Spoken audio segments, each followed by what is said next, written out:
still feels like a dream or a bad dream. It doesn't really feel like anything's really happened. I see it on the news, and I still can't really believe that I was there.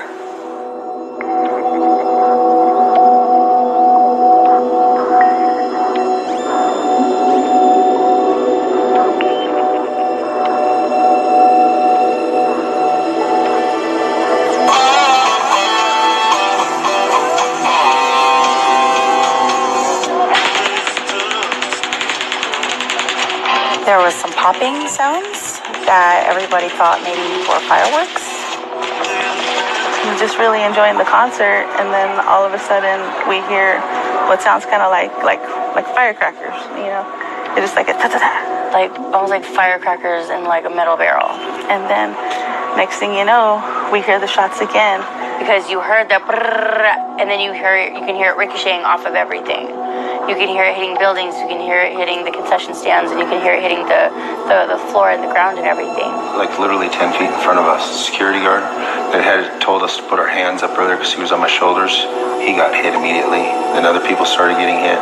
Everybody's face just immediately changed, and the reaction on everybody's faces.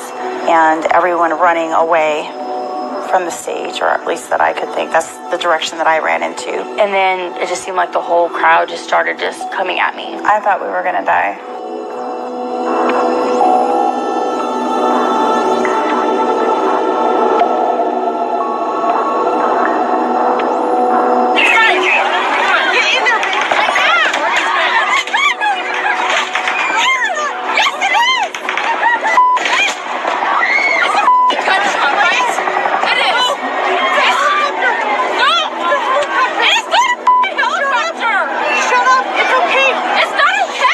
Started screaming. My daughter started screaming. We're just yelling for Aiden, yelling for Samantha.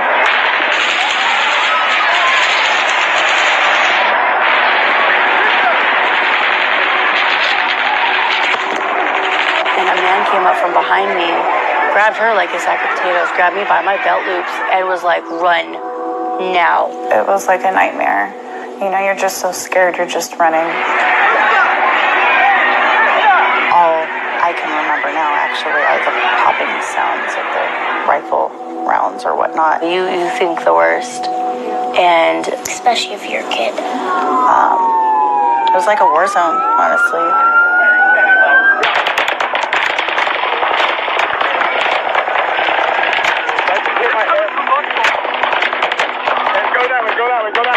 The bullets just, you know, they just kept coming. Just like it just didn't stop, you know, and that was something we were like, why aren't they stopping? Like, what's going on? Where's it at?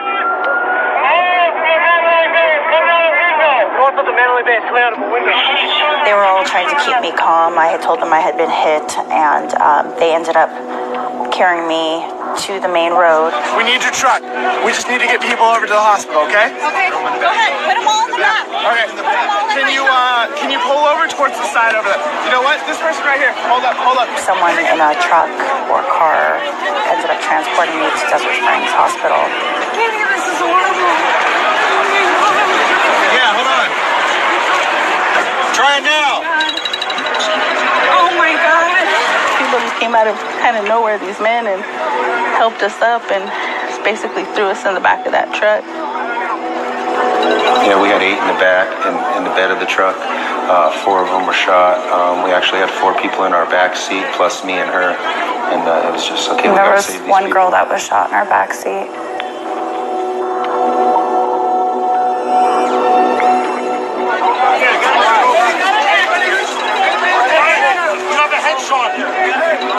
Another headshot. We didn't know what we were going to come into. All I knew that there was a mass casualty incident, and that they needed trauma nurses. They needed us to come in. You followed a pool of blood into work, and the halls were lined with people all injured, scared. Everywhere. Absolutely everywhere. And most of us ended up with blood all over us that night. It was kind of surreal. There is literally a trail of blood going in to the hospital from the parking lot.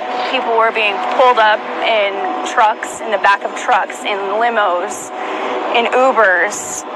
They came in by 4, 6, 8. We were just grabbing people as fast as we could and getting them inside the building so we could stabilize them. So a lot of people, as they were running, got shot in the back. So they got shot in the back of the leg, get it fixed there. But sometimes, in the low back area, is that bullet in the abdomen somewhere? If so, that has to be fixed, and it's a much bigger deal. At one point in one of our trauma bays, there was a pool of blood. We were standing in a pool of blood. That entire rest of the night was a blur. You walked through those doors to go home, and you sat in your car, and I think most of us went home and cried. It just started, it was nonstop, just crying and crying and crying and crying, and then all of those emotions just hit like a massive wall.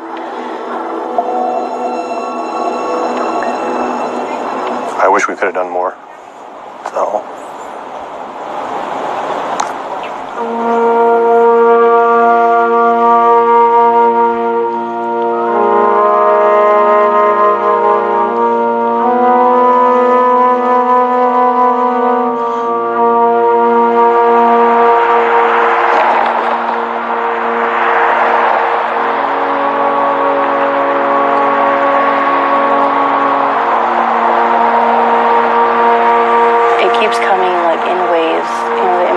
Keep coming.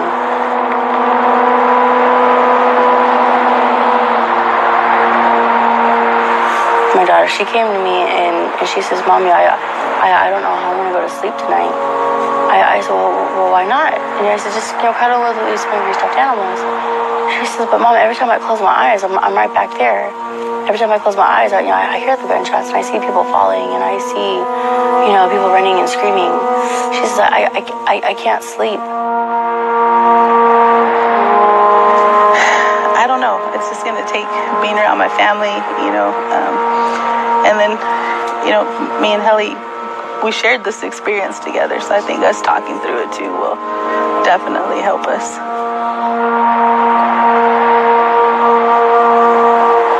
There may never be closure because those memories will always be there. But being thankful for still being here when there were so many people that were not so fortunate. Just being with your family and friends, you heal over time. You might not ever forget, but you will heal.